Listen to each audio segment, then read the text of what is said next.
क्या आपने कभी सोचा है कि एक छोटी सी बात, एक छोटी सी सोच किसी की पूरी जिंदगी का रुख बदल सकती है?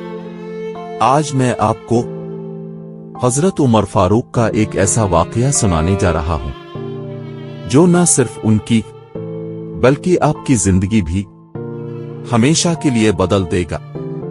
एक रात का वक्त था। मदीना मुनव्वरा के आसमान पर चांद रोशनी बखेर रहा था। लोग अपने घरों में सुकून से सो रहे थे, मगर अमीरुल मोमिनीन हजरत उमर फारूक अपने अहद की जिम्मेदारी पूरी कर रहे थे।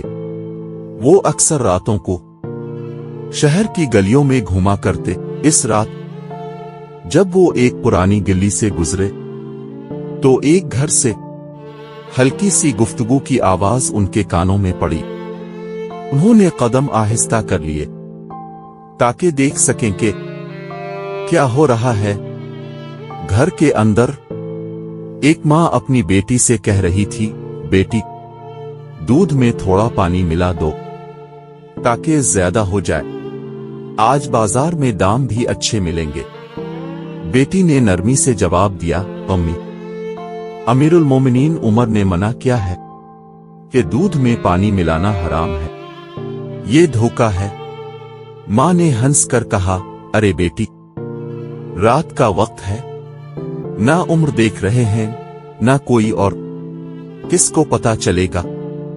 तब इस मासूम लड़की ने कहा, अम्मी, अगर उमर नहीं देख रहे तो अल्लाह तो देख रहा है। हजरत उमर ये सुनकर इतने मुतासिर हुए कि वहां से वापस चले गए। सुबह होते ही उन्होंने अपने बेटे आसिम को बुलाया और कहा, बेटा, जाओ इस लड़की से निकाह कर लो। मुझे लगता है कि ये लड़की तुम्हें एक ऐसा घर देगी जो तक़वा और सच्चाई से भरा होगा।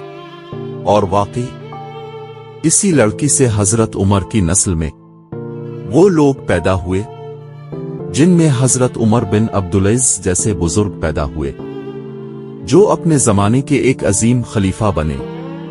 ये वाकया हमें यह सिखाता है कि ईमान का असल मतलब यह है कि हम अल्लाह को हर वक्त देखने वाला समझें, चाहे कोई इंसान देख रहा हो या नहीं। ईमानदारी सिर्फ लोगों के सामने नहीं बल्कि तन्हाई में भी अल्लाह की रजा का ख्याल रखना है।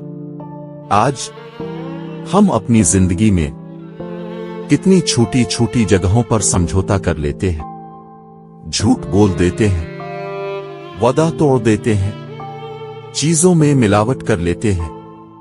लेकिन अगर हम सच में अल्लाह की नजर को महसूस करना शुरू कर दें तो हमारी जिंदगी का हर पहलू बदल सकता है। अल्लाह हमें वो ईमान अता करे जो हमें हर वक्त अपने रब के सामने जवाबदेह बनाए। हमें ईमानदारी, सच्चाई और तक़वा की जिंदगी जीने की तौफीक दे। आमीन।